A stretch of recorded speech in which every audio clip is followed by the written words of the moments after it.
We're on the lunch break on the third and final day of questioning of the undercover police officer Mark Jenner, who, using the identity Mark Cassidy, infiltrated the Colin Roach Centre, Anti-Fascist Action, the Independent Working Class Association, numerous other campaigns for police accountability and justice between the years of 1995 and 2000. He also deceived a woman called Alison into a 5-year relationship whilst being married to a woman called S and having children with her. I'm joined by Mary Davis, Professor Mary Davis, noted Marxist historian, and a friend of Alison's. We've heard a lot from Mark Jenner this morning. It ended with David Barr KC, the counsel to the inquiry, asking him if he still maintained his denial in his leaving letter that he was not a callous, evil bastard. He admitted that he was a callous, evil bastard. No, cunning, evil bastard. Sorry, cunning, evil bastard. Yes, sorry. What did you make of what he had to say? He was a cunning, evil bastard. I mean, he really was. Stop. I mean, you can't believe a single word he says at all. Judging from yesterday and taking it on today, what he wanted to do today was to portray himself as having a little bit of humanity, and I didn't believe a word of that either. There's no basis for believing anything he says. He's managed to, he's a professional liar.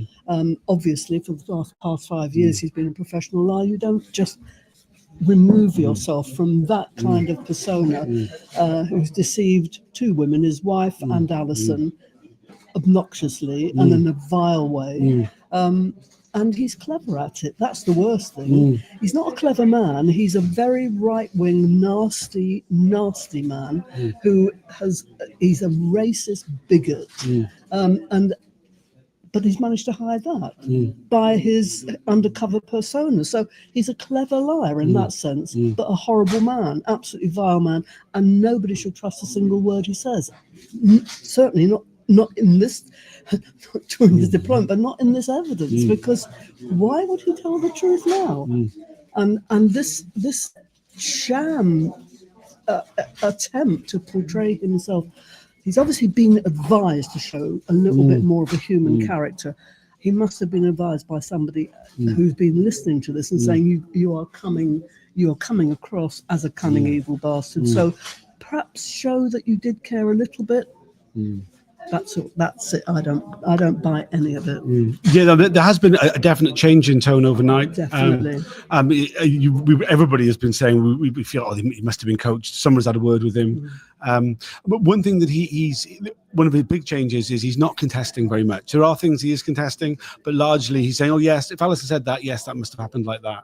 And this is something we've seen from previous undercover officers as well, not wanting to get into the weeds of the detail. No, but he's obviously not only a cunning evil bastard, but he's putting number one first.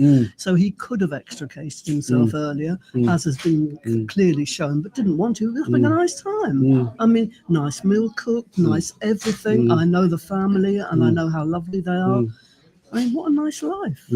Yeah, I mean, he admits, I enjoyed it. It was very nice for me. It was an enjoyable time. Exactly. The misogyny is there and it runs deep. A racist misogynist who's behaved appallingly to his wife and his children. My God, those poor kids. Yeah, no, appalling. I mean, genuinely, like every time we see one of these undercover officers give evidence, we always remark of each other, gosh, he's the worst one yet.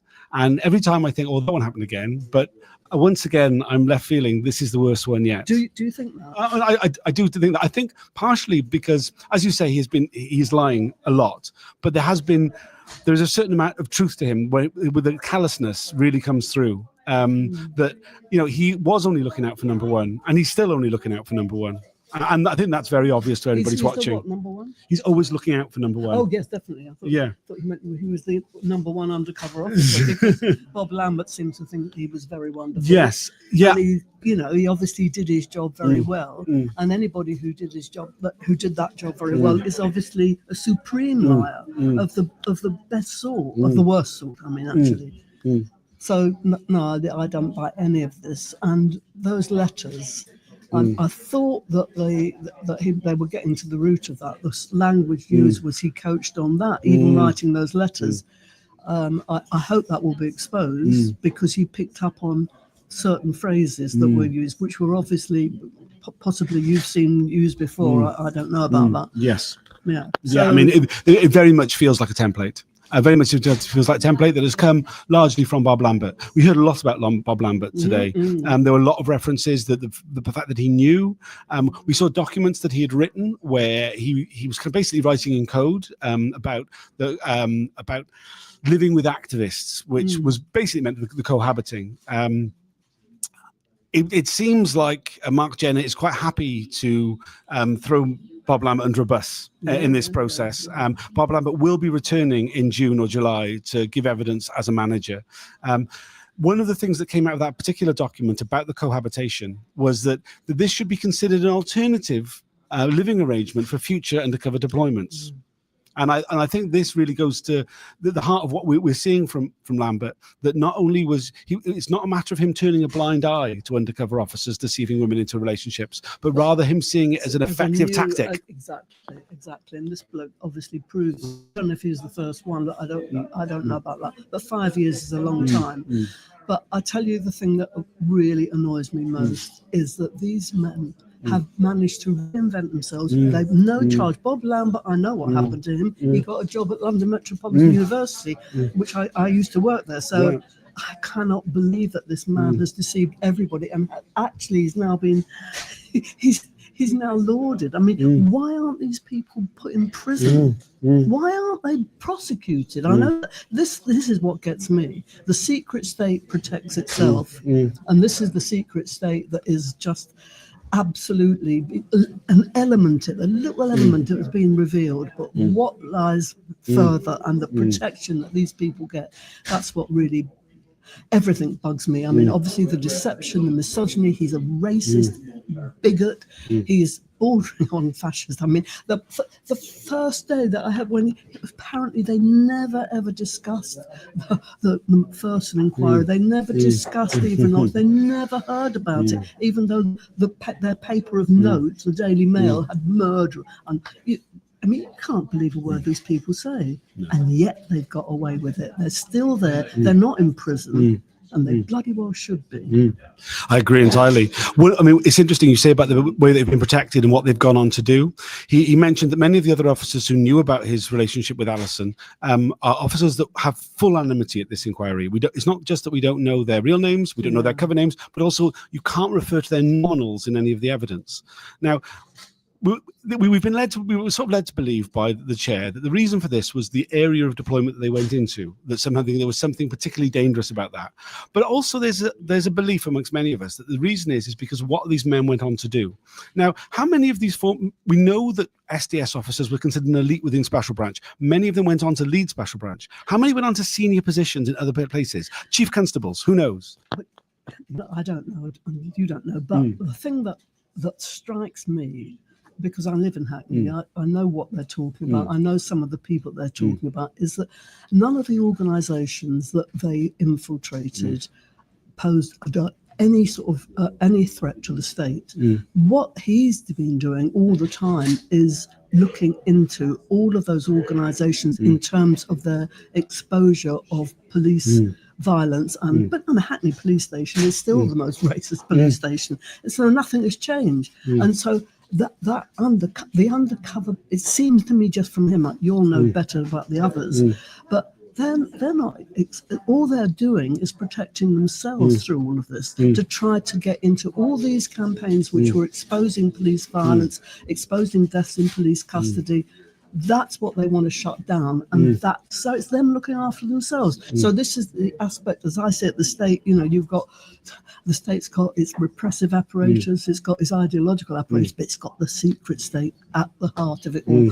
And the secret state, obviously, this is the most secret. Well, it's not the most secret. We don't know all the secrets. That's true. This is an element of that secrecy coming out. I mean, nobody can tell me that the Colin Roachans really did pose an amazing challenge to the British state and the British government. It didn't.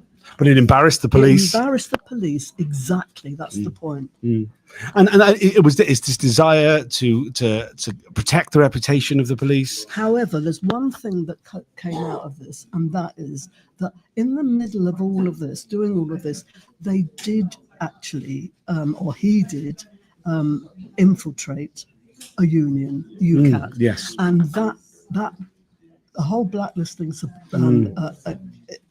element of this is something that was a threat. Or it was a threat, at least, to British capitalism, that's for sure. So I think that he had a little bit, but it came out yesterday with the Brian Higgins thing, and I know about this, and of course I know Dave Smith. And the book, the Blacklisting, the book, his excellent book. And so there was the fact is that he had his finger in a lot of little pies, and he was giving nuggets throughout. The fact he was actually the secretary of the builders. The building workers group, yeah, and also was secretary of the Brian Higgins defence campaign. Yes, exactly, exactly. Yeah. Brian Higgins is a legend. So these did pose a threat, but in the main, what he was, and that, again, you don't even know whether or not that wasn't tangential. That was deliberate. He must have been. He didn't do that. He didn't have to join UCAT. He didn't have to join the union. No. I mean, we're led to believe by different officers that what was their main target, what was a side target, something they came across. We can't believe anything they say, and we can just say what they did and who they infiltrated, and that was their deployment. That's what they did. There's no such thing as collateral intrusion. So, but do you think that he stands out as being particularly? I'm going to say effective, but you know what I mean. I mean, is he one of the worst? I mean, I think the thing which makes him particularly bad and makes him stand out is the length of the time that he cohabited with Alison, the depth and the of the relationship, the fact they lived together for so long, and that they went to such a level. I mean, other officers did everything that he did, maybe not for such a long period of time.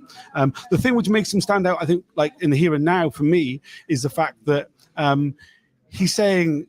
I mean, he said that he loved her and all this kind of stuff, but mostly he said he was looking out for himself. It was the job. I don't believe a word of he said about him caring in any way. I don't care about his emotions anyway. But he has been quite honest about the fact that it was a job. That's what it for. I do care about these women. I'm one of the directors of Police Spies Out of Lies, and I mean their stories are just appalling, and I so feel for them that level of deception, and especially. Oh, thank goodness Alison did bear a child by him. I mean, just what I know some of the women did.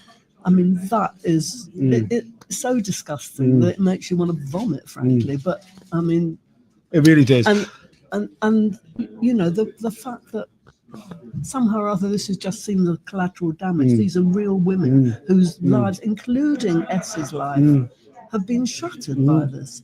Yeah. Thank goodness some of them have managed to, and with the support and everything, have been managed to sort of rebuild themselves. He took comfort in that, isn't he? Oh, Alison's had a nice husband now and got 2 children. Well, I know her children; they're lovely, but he can't. He feels okay about that. Yeah, I find that was a bit obscene. I would say, though, I mean, one of the great things is that the reason why we're here, the reason why men like Mark Jenner are having to answer for what they did is because of the campaign. Yes, 100%. And if it wasn't for the campaign, nothing would have been revealed. It's the same with the blacklisting. Same thing. So we've got to give, and particularly the detective work of Alison herself. The way that the level of detail of the evidencing of everything that happened. I mean, it's been like the detail of it. I mean, you'll know. I mean, as I know that it's so extensive that he's been left with no choice than just to go, well, if she said it, then it happened. And that's not just him being able to say, oh well, whatever she wants. It's also that if she said it happened, then she's got the receipts because she's got the receipts. Yes, and I'm just I'm not hopeful. I mean, in a way, these inquiries are a very clever deployment by the state to ensure that people can have their day in court, but nothing happens. That's why we do need to have groups like the Blacklist, like Police Spies Out Loud, like all of this to maintain the pressure. And I just hope that. I just hope this is taken up much more. I'm glad that the ITV program was made, all of that, but it just needs greater exposure. And the only paper that's reporting on it is the Morning Star, and the Guardian. To a limited extent. Yeah, it's true. It's true. Yeah. And the Morning Star doesn't have the readership it should. Overall, what's your oh, very good. What's your overriding impression of this inquiry? Have you been to any other days? No, I No, this is your haven't. first time I here did. today. I have followed some of it Yeah. online, and of course, Dave Smith does. He does let us read quite a lot, and I sort of feel like. But what's my impression of it is that. Look, I'm a historian. I've seen the way, and I'm a Labour historian, and that I know the way in which the state has worked. We're celebrating, we're commemorating 100 years of the general strike next year. Now, if I were to count up the number of inquiries and special commissions that have tried to head off greater publicity for the miners, for every bit of every trade union dispute, anything to become a popular or could be have seeped the sort of ideological stranglehold. It's a tactic. So I'm glad that it's happening. Of course I am. But I do know that this is the British state's very clever. I mean, if it wasn't so clever, then we could do something about it. But this is a tactic that is used. So if you ask me, where do I think this is going? The answer is I don't know. It's up to us. It's up to us to make the biggest amount of publicity, because it will otherwise be buried. It will be, it will be yesterday's news when it's finished. And anyway, it's been going on a hell of a long time, hasn't it? I mean, 10 years of inquiry and nearly 11. It's been over 15 years since we first went public with Mark Kennedy. It's been 25 years for Alison to get to this point. I mean, none of this stuff is quick. But if it was easy, they wouldn't call it struggle. You're quite right. Dare to struggle, dare to win. Amen to that. Yeah. Thanks so much for joining me, comrade. Is there anything else you'd like to add? All right, thanks for joining us. We'll be back for further questions. There's Bar said there'll be another hour of questions before we go to see if there's any further questions from anybody else for Jenna this afternoon. I've just seen there's some comments. It says there isn't enough media about this, so they've basically prostituted women without their consent. Yeah, absolutely. I mean, that's literally what the situation is. Yeah, no, that's the only comment that says anything. Thanks for joining us. Yeah, we'll see. We'll do another video in the next break. Probably it'll be the gap between the normal questions and further questions. Bye for now.